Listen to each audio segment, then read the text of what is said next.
Trading by Non-Tribals Regulation of 1954 and the rules framed thereunder in 1959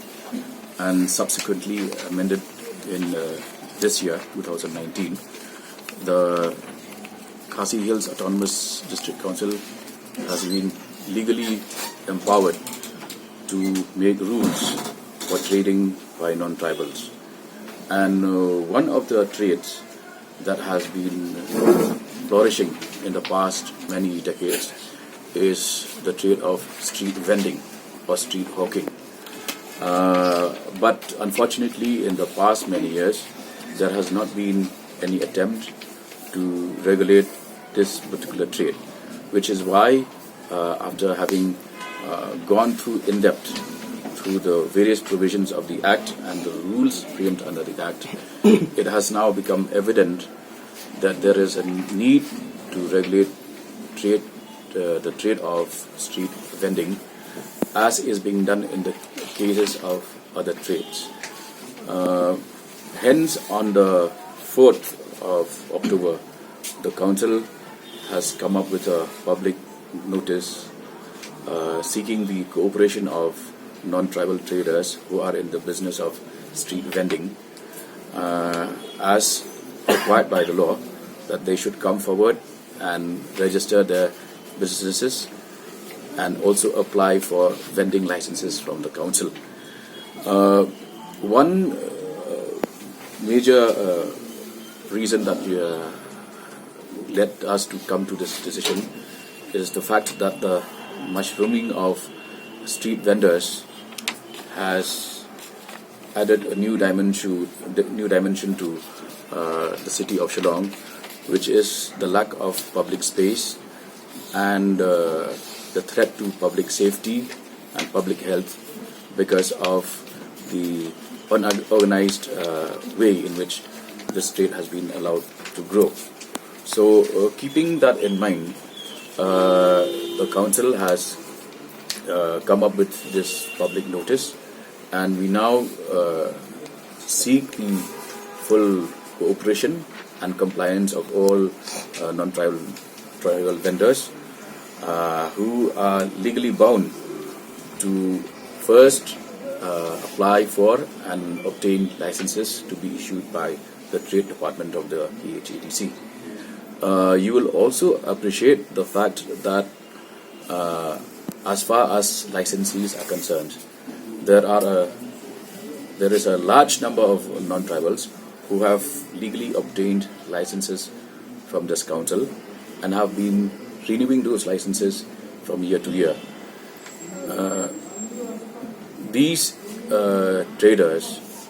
who follow the law and therefore are law-abiding are also disadvantaged by the fact that we have a large number of vendors who pay no license fees, pay no rent, occupy public footpaths, public space, and enjoy the benefit of trade without having to pay any fees to any authorities or any rent to any landowner or shop owner. Therefore, it is a disadvantage to those genuine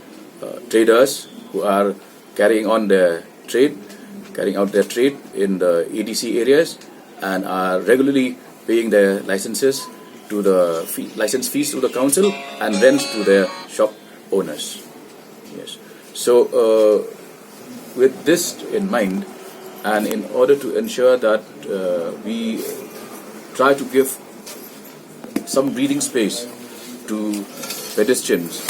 and also the general public, we have come up with this public notice. The license will be issued based on the merit of every application. The licensee will have to satisfy this Council that whatever business he is going to carry out and where he will carry out that business will have to be in sync, in conformity with this public notice, which is that,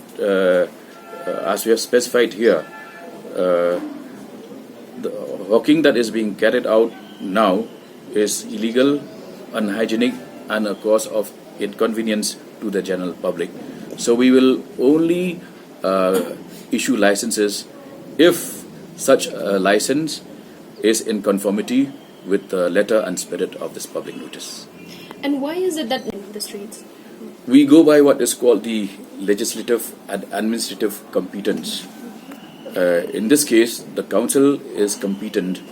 to only regulate trade by non-tribals. We have no power beyond that. But fortunately, any